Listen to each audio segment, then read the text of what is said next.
I spent 38 years in insurance, which means I spent 38 years learning how to read risk. You sit across from enough people, you look at enough policies, you start to see the pattern before the damage ever happens. A flooded basement doesn't surprise the adjuster who noticed the grading problem 3 years ago. A totaled car doesn't shock the man who watched the driver run that same yellow light every single morning. I thought I was good at it, reading risk, reading people. I was wrong about the people closest to me. My name's Norman.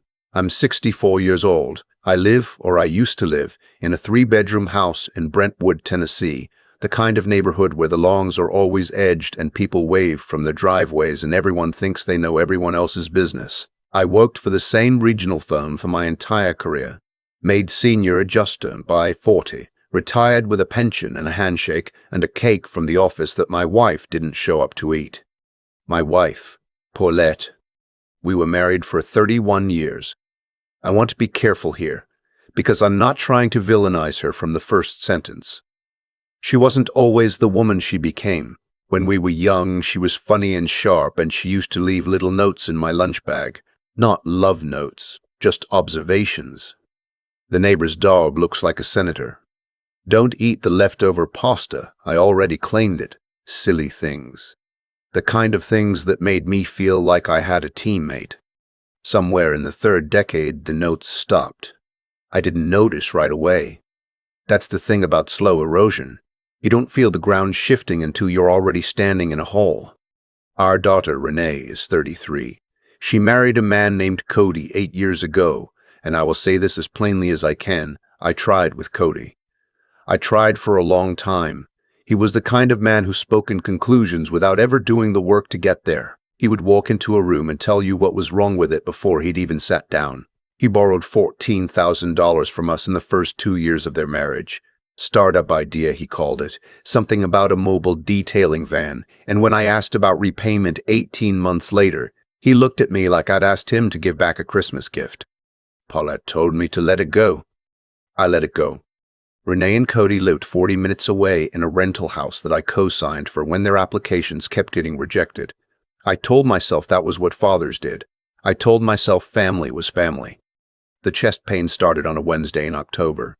I remember it was Wednesday because I had my weekly call with my old colleague and friend, Bud Sherwood, scheduled for 11, and I was on the back porch with my coffee when I felt the first pressure. Not pain exactly, more like someone had placed a hand flat against my sternum and was leaning in. I thought it was indigestion. I finished my coffee. I went inside. By noon, I was sweating through my shirt. I called Paulette first. She was at a hair appointment. I know, because she told me that before she told me she was almost done and didn't want to leave. She said, "Can you drive yourself to urgent care? It's probably just anxiety, Norman. You always catastrophize." I stood in my kitchen with one hand on the counter and thought, am I catastrophizing? Is this what catastrophizing feels like? I called Bud instead. Bud said, "Get in the car right now and I will stay on the phone with you the entire way." He did. He talked me through every light, every turn, and when I pulled into the Vanderbilt University Medical Center emergency entrance and couldn't finish my own sentence, a nurse took the phone from me and told Bud they had me. They did have me, just barely. The cardiologist, a young woman with calm eyes and efficient hands, told me later that I had a 90% blockage in my left anterior descending artery. She used the phrase widowmaker without any visible discomfort, the way people in medical fields learn to say hard things gently. She said I was lucky I came in when I did. She said another hour or two would have told a different story. The hospital called Paulette at 2:17 in the afternoon. She did not arrive until the following morning. I know the exact time of her call because the nurse noted it in my file, and I requested a copy of that file later. I know that the nurse explained the situation clearly, that she used the word critical, that she gave Paulette the name of the attending physician and the floor I was on. I know all of that because I asked. What Paulette told me when she finally walked into my room at 9:45 the next morning with her hair freshly blown out was that she hadn't wanted to drive at night, that the highway made her nervous after dark, that she'd called Renee and they'd agreed it was best to wait. She brought me a coffee from the drive-thru, like that would land somewhere. Renee and Cody came that same morning, about an hour after Paulette. Cody had a sunburn on his forearms, the uneven kind you get from sitting outside at a party with your sleeves rolled up. He shook my hand in a hospital bed, the way you shake someone's hand at a networking event, and said, "Glad you're still with us, Norman." I looked at his sunburn. I thought about the drive-through coffee. I didn't say anything. They stayed 40 minutes. Paulette left to get lunch with Renee. Cody said he had some work calls to make. I was discharged 4 days later. No one came to drive me home. I took a ride share.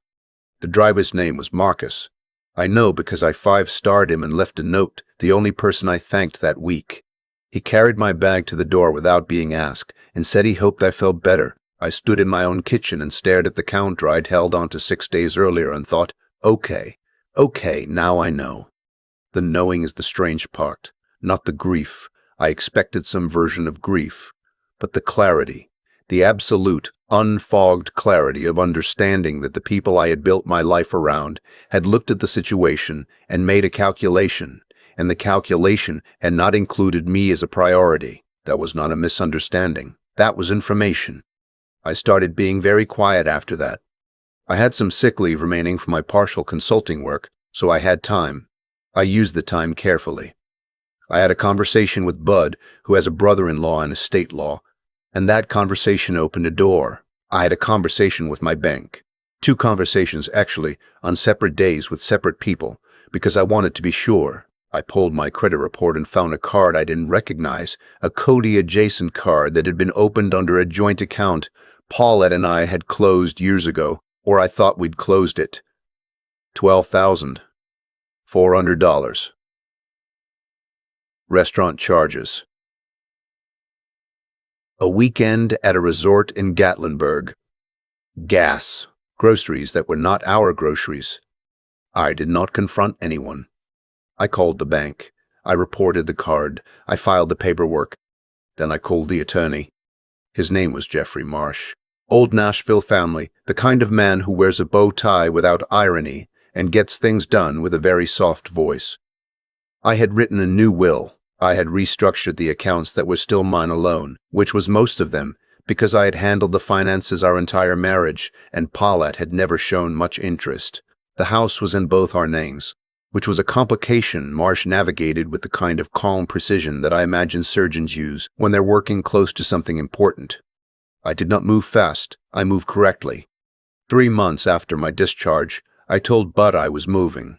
He didn't ask a lot of questions. He helped me find a furnished apartment in Franklin, a decent one on the 2nd floor, with a balcony that faced west and caught the evening light. I paid 3 months up front in cash. I forwarded my mail to a P.O. box I'd opened quietly a few weeks before. I left on a Tuesday morning. On the kitchen table, I left one thing, a letter, not handwritten. I typed it and printed it because I wanted it to be clear, every word exactly what I meant, with no room for interpretation. I did not write it in anger. I wrote it in the particular calm that follows a long decision made in full awareness of its weight. The letter explained what I had found on the account. The letter explained what I had done about it. The letter listed in 2 columns what I had provided in our marriage and what I had received in return in those final years. It was not mean. It was factual. I have a talent for factual. The last paragraph said, I was in the hospital for 6 days after a heart attack that the cardiologist called a widowmaker event. In those 6 days, no one slept in that room with me. No one drove me home. What I have done with the accounts and the assets reflects my understanding of what this marriage became. I wish you no harm. I simply no longer wish to fund a life in which I am optional. I drove away at 7:43 in the morning. I did not feel the way I expected to feel, which I'd imagined as either grief or triumph. I felt mostly like I was very tired and also, underneath that, something that might have been relief.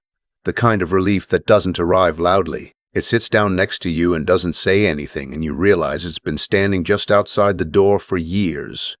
What happened after? The calls, the voicemails, the text messages, first from Renee, and then from Cody, and then from a number I didn't recognize that turned out to be Paulette's sister. I let go to voicemail. I listened to them once. I did not respond. What I want to say about the voicemails is this. Not one of them led with, "Are you okay?" Not one began with concern about the man who had just recovered from a near-fatal cardiac event. They began with confusion about the accounts. They began with the word "why" used as an accusation rather than a question. Renee's third message, and she left 6, finally mentioned my health, but in the context of whether I was thinking clearly, which is a particular kind of insult dressed as concern. I was thinking clearly, more clearly than I had in years. The fraud charge on the account moved faster than I expected. My attorney said it often does when the documentation is thorough, and I am a man who kept records. 30 years in insurance will do that to you. I had statements, I had the original account closure paperwork, I had dates and amounts and a paper trail that Marsh called one of the cleaner cases he'd seen. Paulette's attorney, whom she hired in February, apparently made several arguments about shared finances and marital assumption of debt that did not fare well in the deposition. Cody's name was on the account activity. That detail moved some things from civil to something more serious, which I had not anticipated but which Marsh had gently suggested was possible. The divorce was filed in January. Tennessee is an equitable distribution state, which means the court looks at what's fair, not what's equal. Marsh made a very quiet, very well-documented argument for what I had contributed financially to our 31-year marriage compared to what had been taken from it in the final chapter. The Gatlinburg weekend alone was useful. The $14,000 in loans never repaid was useful. The IRS return I had filed jointly for 3 years that showed Paulette had contributed no income, which I had supported without complaint, was useful. I don't enjoy any of this part of the story. I want to say that plainly. There is no version of sitting across a conference table from someone you shared a bed with for 3 decades that feels like winning. You just sit there and it feels like what it is, which is the formal acknowledgement of something that had already ended. Renee called me the night after the first deposition. This time she led with Dad, just that one word, and I knew by the way she said it that something had shifted. I don't know if she'd seen the documents or if Cody had said something that finally uncovered what I already knew about who he was. She asked if we could talk. I said yes. Not immediately. I took a week because I needed the week, but I said yes. We met at a diner in Brentwood, the one that's been there since before she was born, with the corner booth and the peach cobbler that she used to order when she was small. She looked tired in the way people look tired when they've been awake, with something they can't put down. She said she was sorry. She said it without qualification, which mattered. She did not say, "I'm sorry," but she did not say, "I'm sorry you feel." She said, "I'm sorry, Dad. I should have driven to that hospital the same night." I told her I knew. I told her I also knew that she was in a difficult position with Cody, that when you love someone you sometimes let them make the geometry of your decisions, that this was not an excuse but it was a reality I had lived through myself and I understood it better than she might think. She cried a little into her coffee. I ate the peach cobbler. We are still talking. Carefully, slowly, the way you handle something you want to repair rather than the way you handle something disposable. I am not naive about what was lost. I am also not closed to what might still be built. Cody is a separate matter. He and Renee are no longer together, which she told me herself, and which I did not make any comment about, though I noted it. What happens with the account charges is between him and the court at this point. I did not pursue that out of anger. I pursued it because allowing someone to reach into your life and take from it without consequence is not mercy. It is a lesson in what they are permitted to do. Bud came to see my new apartment in March. He stood on the balcony with a beer and said, "You know what I like about this place?" I said I didn't. He said, "It's yours, just that." I have a folding chair out there now and a small table. In the evenings, I watch the light go and I think about the 38 years I spent reading Risk for other people's lives and how the whole time, right there in my own house, there was a crack in the foundation I had refused to see. I see it now. That has to count for something. You spend your life being careful and still things break, but there is a difference. And I want to be precise about this, between things that break because of accident and things that break because someone kept applying pressure to a specific point, quietly, over a long period of time, counting on you not to notice. I noticed, eventually. I just had to have my heart nearly stop before I was willing to say it out loud. There's a moment I keep coming back to, Not the hospital room, not the letter on the kitchen table, not even the morning I drove away. It's the ride share. It's sitting in the back of a stranger's car with a discharge folder in my lap, watching the highway go by and understanding with absolute clarity that the man who had spent 38 years calculating other people's risk had completely miscalculated his own. That's the part nobody talks about, not the betrayal. People understand betrayal. What's harder to explain is the role you played in letting it go on. Every time I told myself to let the $14,000 go, every time I accepted a reason that wasn't a real reason, every time I looked at a situation clearly and then chose not to say what I saw, I was teaching people what I would tolerate. And people learn that lesson. They learn it well. What Paulette did was wrong. What Cody did was worse. But what I did, for years, was confuse patience with wisdom and call my own silence a virtue. Genuine integrity isn't just about how you treat other people. It's about whether you're honest with yourself about what's happening in your own house. I failed that test for a long time, and I have to own that. The clear-headedness came late, but it came.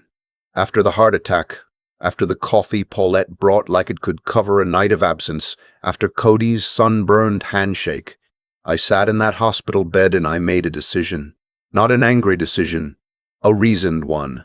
I used everything I knew, the accounts, the paperwork, the attorney, the documentation I'd kept out of professional habit and now used to protect what was mine. 38 years of reading fine print turned out to be useful in ways I hadn't anticipated. I think about Renee in that diner booth, the peach cobbler, the way she said Dad before she said anything else. That one word cost her something. I know it did. Saying a real sorry, not the kind wrapped in justification, but the plain kind, requires a person to stand in an uncomfortable place and stay there without flinching. She did that. It doesn't erase what happened, but it tells me something about who she still has the capacity to be, and that matters. It matters enough to keep the door open, carefully, the way you handle something you're not willing to lose entirely. What I want to leave you with is this. Not a lesson delivered from a distance, but something I earned the hard way at 64 years old. The people in your life will treat you according to what you show them is acceptable, not what you say is acceptable, what you demonstrate over and over with your actions and your silence both. The moment I stopped accepting what wasn't right, not in anger, but in quiet, documented, deliberate truth, everything shifted. That's not luck. That's the natural consequence of finally deciding that your own life is worth defending with the same rigor you'd defend anything else you cared about. Bud stood on my balcony in March and said, "It's yours, this apartment, this view, this particular evening light." For the first time in a long time, I believed it.